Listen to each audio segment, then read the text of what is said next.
प्यारे बच्चों नमस्कार। पाटीदार कोचिंग क्लास के 10वीं कक्षा के लेक्चर वीडियो में आपका स्वागत है। बच्चों, इस वीडियो लेक्चर में 10वीं क्लास के लेसन 5 की समांतर श्रेणियां या अर्थमेटिक प्रोग्रेशन पार्ट को हम करेंगे। अर्थमेटिक प्रोग्रेशन को शॉर्टकट में एपी भी कहा जाता है। तो आइए बच्चों, हम करते हैं लेसन 5 समांतर श्रेणियां। तो बच्चों, संख्याओं की सूची या लिस्ट हमें नीचे दी गई है।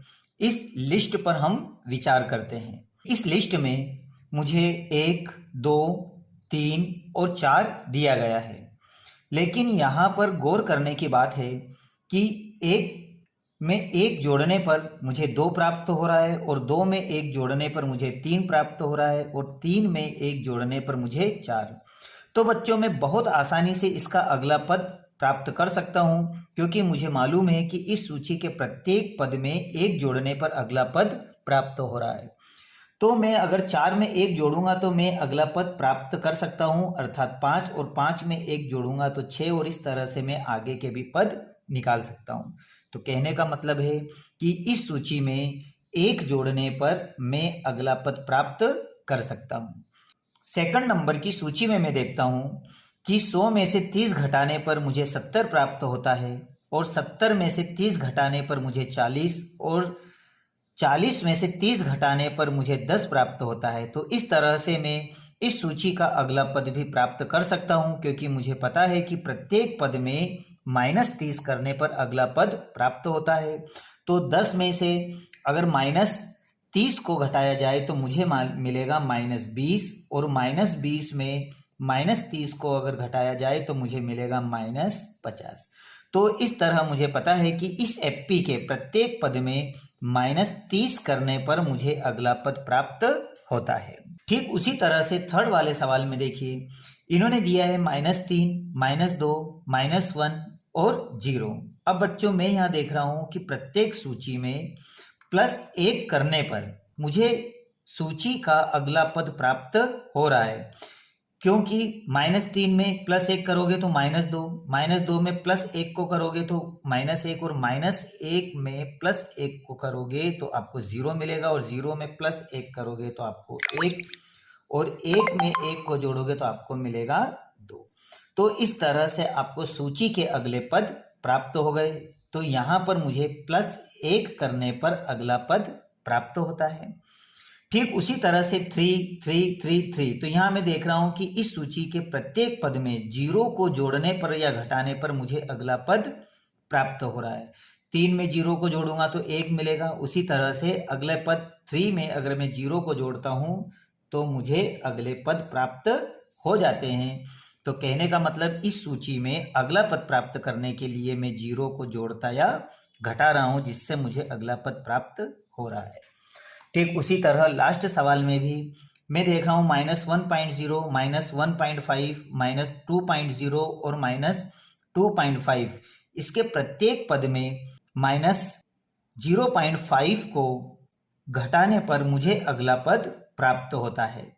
जैसे मैं यहाँ पर 1.0 में -0.5 को जोड़ता हूं तो मुझे अगला पद प्राप्त होता है, और उसी तरह से 0.5 को घटाने पर मुझे अगले पद प्राप्त हो रहे हैं।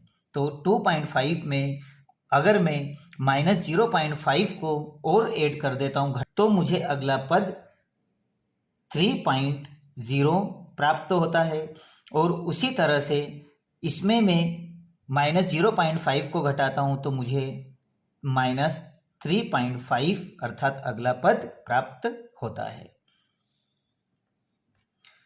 तो बच्चों, मैं यहाँ पर इस सूची में देख रहा हूं कि प्रत्येक सूची में इन संख्याओं के जो पद है, जिनको हम टर्म्स कहते हैं, तो इन टर्म्स में या पदों में एक निश्चित संख्याओं को जोड़ने या घटाने पर मुझे एक अगला पद प्राप्त हो रहा है। तो यहाँ बच्चों, हमें यह गौर करना है कि प्रत्येक सूची में जिन संख्याओं को जोड़ते या घटाते हैं, इन्हें हम क्या कहते हैं। तो वास्तव में इनका एक विशेष एपी में नाम दिया गया है, जिसे हम कॉमन डिफरेंस के नाम से जानते हैं, अर्थात इसे हम कॉमन डिफरेंस कहते हैं। तो बच्चों, इन उदाहरणों से हमने यह समझा है कि उपरोक्त सूची में प्रत्येक में हम देखते हैं कि एक निश्चित संख्याओं को जब हम जोड़ते या घटाते हैं तो हमें संख्याओं की एक सूची प्राप्त होती है, जिसे हम समांतर श्रेणी या अर्थमेटिक प्रोग्रेशन कहते हैं। तो हम कह सकते हैं कि अर्थमेटिक प्रोग्रेशन अर्थात समांतर श्रेणी क्या है? तो समांतर श्रेणी वे श्रेणियां हैं जिसमें संख्याओं की सूची में एक निश्चित संख्याओं को जोड़ने या घटाने पर हमें जो लिस्ट प्राप्त होती है उसे ही समांतर श्रेणी या अर्थमेटिक प्रोग्रेशन या हम एफपी कहते हैं। अब बच्चों, जैसे मैंने आपको कहा है कि इसमें एक निश्चित संख्याओं को जोड़ने या घटाने से हमें एक सूची प्राप्त होती है जिसे हम कॉमन डिफरेंस कहते हैं। तो आइए बच्चों, हम समझ लें कि कॉमन डिफरेंस क्या है। तो कॉमन डिफरेंस वो संख्या होती है जो एफपी के दूसरे पद से पहले पद को घटाने पर जो हमें प्राप्त होती है उसे हम सार्व अंतर कहते हैं। सार्व अंतर, जिसे हम कॉमन डिफरेंस भी कहते हैं। तो बच्चों, कॉमन डिफरेंस वो होता है जो एफपी के सेकंड पद में से प्रथम पद को घटाने पर जो सेम डिफरेंस हमें प्राप्त होता है वही हमें कहलाता है कॉमन डिफरेंस। अब बच्चों, मैं यहाँ देखता हूँ कि जो कॉमन डिफरेंस है वो धनात्मक भी हो सकता है, ऋणात्मक भी हो सकता है या शून्य भी हो सकता है। तो मैं कह सकता हूँ कि यह निश्चित संख्या एफपी का सार्व अंतर या कॉमन डिफरेंस कहलाता है कि सार्व अंतर धनात्मक, ऋणात्मक या शून्य भी हो सकता है, जिसे हम डी से प्रदर्शित करते हैं। बच्चों, इसके बारे में जब हम सवाल करेंगे तो और डीप में हम समझाएंगे कि कॉमन डिफरेंस को कैसे निकालते हैं। आइए बच्चों, अब हम समझते हैं समांतर श्रेणी का व्यापक रूप। तो समांतर श्रेणी का व्यापक रूप किसे कहते हैं? तो इसके लिए बच्चों, मैं मान लेता हूं कि किसी भी समांतर श्रेणी का प्रथम पद ए है।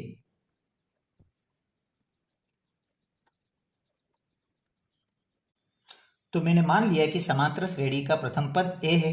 तो इसका कॉमन डिफरेंस अर्थात सार्व अंतर में क्या मान लेता हूं? डी मान लेता हूं। और सार्व अंतर मेरे पास में डी है। तो अब समांतर श्रेणी या एफपी का अगला पद निकालने के लिए मैं प्रथम पद में सार्व अंतर को जोड़ देता हूं, जिससे मुझे अगला पद प्राप्त होता है। तो जैसे मुझे निकालना है एफपी का प्रथम पद, तो एफपी का प्रथम पद तो ए ही होगा हमारे पास में। लेकिन मुझे एफपी का अगर दूसरा पद निकालना है तो मैं कॉमन डिफरेंस को प्रथम पद में जोड़ देता हूं। तो प्रथम पद मेरे पास ए है और कॉमन डिफरेंस मैंने क्या माना है? डी। तो इस तरह से मुझे एफपी का दूसरा पद मिल गया। लेकिन अगर मुझे एफपी का तीसरा पद निकालना है तो दूसरे पद में कॉमन डिफरेंस को जोड़ दिया जाता है। तो दूसरा पद है मेरे पास ए प्लस डी और कॉमन डिफरेंस है डी। तो इस तरह से मेरे पास तीसरा पद होगा ए प्लस 2d। अगर मुझे A4 निकालना है, मतलब एफपी का चौथा पद निकालना है, तो मैं तीसरे पद में कॉमन डिफरेंस को जोड़ देता हूं। तो तीसरा पद है मेरे पास A plus 2d plus d, अर्थात एफपी का तीसरा पद होगा A प्लस 3d। उसी तरह अगर मुझे एफपी का पांचवा पद निकालना है तो चौथे पद में मैं कॉमन डिफरेंस अर्थात d को जोड़ता हूं। तो A plus 3d plus D को जब मैं जोड़ता हूं तो मेरे पास आ जाता है एफपी का पांचवा पद अर्थात 4d। तो इस तरह से मैं कह सकता हूं कि एफपी का जो व्यापक रूप है वह हमारे पास में होगा ए प्लस डी, ए प्लस 2d, ए प्लस 3d, ए प्लस 4d और डैश डैश आगे तक चलता रहेगा। तो ये है हमारे पास ए प्लस डी, ए प्लस 2d, ए प्लस 3d और इस तरह से डैश डैश डैश ये अनंत तक जा सकता है। बच्चों, एफपी का व्यापक रूप आप अच्छी तरह से कर ले, क्योंकि आगे के सवालों में यह महत्वपूर्ण भूमिका निभाने वाला है। तो एक तरह से इसे फार्मूले के तौर पर एफपी के जर्नल फॉर्म या एफपी के विस्तार रूप को आप अच्छी तरह से याद करें। आइए बच्चों, अब हम देखते हैं समांतर श्रेणियों के कितने प्रकार हैं। तो अब हम देखते हैं समांतर श्रेणियों के प्रकार। बच्चों, समांतर श्रेणी हमारे पास में दो प्रकार की होती है। बच्चों नंबर 1 श्रेणी पर परिमित श्रेणी है जिसे हम फाइनाइट श्रेणी भी कहते हैं। जो अब हम समझ लें कि परिमित श्रेणी किसे कहते हैं। तो परिमित श्रेणियां वे श्रेणियां होती है जिनका अंतिम पद हमें पता हो। तो इसके कुछ उदाहरण ले लेते हैं हम। उदाहरण के लिए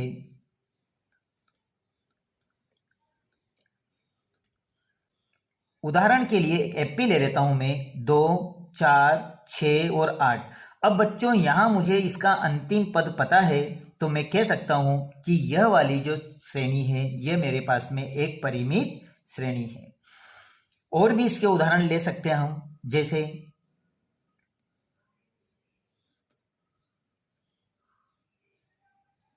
जैसे एक एपी मेरे पास 3, 6, 9 और 30। अब बीच में इसके पद नहीं है लेकिन मुझे अंतिम पद पता है। अगर अंतिम पद पता है तो बच्चों यह इस तरह की श्रेणी को हम क्या कहेंगे, परिमित श्रेणी। तो यह परिमित श्रेणी के अंतर्गत आएगा। अब बच्चों नंबर 2 पे देखते हैं हम अपरिमित श्रेणी। बच्चों नंबर 2 पे आएगा अपरिमित श्रेणी। अब बच्चों अपरिमित श्रेणी किसे कहते हैं। तो वे श्रेणियां जिसका अंतिम पद मुझे पता ना हो, इस तरह की श्रेणियों को हम अपरिमित श्रेणी कहते हैं। तो आइए बच्चों इसके हम कुछ उदाहरण ले लें। उदाहरण के लिए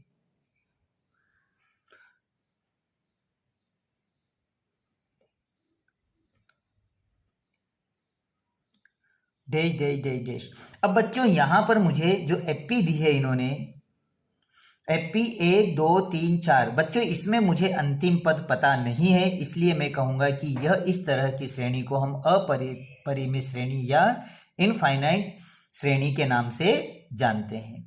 तो इस तरह से बच्चों हमने दोनों तरह की श्रेणियों के बारे में जाना। पहली परिमित और दूसरी अपरिमित। परिमित श्रेणियां कौन सी श्रेणियां, जिनका अंतिम पद मुझे पता हो वे परिमित श्रेणी कहलाती है। अपरिमित श्रेणी जिनका अंतिम पद मुझे पता ना हो वे अपरिमित श्रेणियां कहलाती है। आइए बच्चों अब हम समझते हैं एपी का सार्व अंतर ज्ञात करना, अर्थात किसी एपी का हम सार्व अंतर कैसे ज्ञात करते हैं। तो इसके लिए बच्चों दूसरे पद में से पहले पद को घटाने पर हमें सार्व अंतर प्राप्त होता है। तो कहने का मतलब यह है कि जो मेरे पास एपी है उसके दूसरे पद में से अगर मैं पहले पद को घटा देता हूं तो मुझे सार्व अंतर प्राप्त होता है। जैसे उदाहरण के लिए मैं यहां पर एक एपी ले लेता हूं 6, 9, 12, 15 डैश डैश डैश का सार्वंतर ज्ञात करना। बच्चों हमने परिभाषा में क्या लिखा है कि दूसरे पद में से पहले पद को घटाने पर जो हमें कॉमन डिफरेंस प्राप्त होता है वही कहलाता है सार्वंतर। तो जैसे मैं कॉमन डिफरेंस अर्थात डी निकालता हूं तो दूसरा पद मतलब A2, तो A2 में से पहले पद को घटाना अर्थात इन दोनों को घटाता हूं तो जब 9 में से 6 को घटाता हूं तो मेरे पास मिलता है 3। तो इस तरह से मेरा कॉमन डिफरेंस क्या हुआ 3। अब एपी का कॉमन डिफरेंस हमेशा कॉमन होता है। अब अगर मैं A3 में से A2 को घटाऊंगा या A4 में से A3 को घटाऊंगा तो भी कॉमन डिफरेंस 3 ही होगा। तो हम करके देख लेते हैं। अब मैं A3 में से A2 को घटाता हूं तो मेरे पास में है 12 माइनस 9 अर्थात आएगा 3। उसी तरह से अगला कॉमन डिफरेंस अगर मैं A4 में से A3 को घटाता हूं तो मेरे पास में आएगा 15 माइनस 12 अर्थात 3। तो हम कह सकते हैं कि किसी भी एपी या सूची में अगर कॉमन डिफरेंस सेम है तो वह हमारी एपी कहलाएगी, और कॉमन डिफरेंस अगर सार्वअंतर मुझे पता है तो मैं एपी के अगले पद भी प्राप्त कर सकता हूं।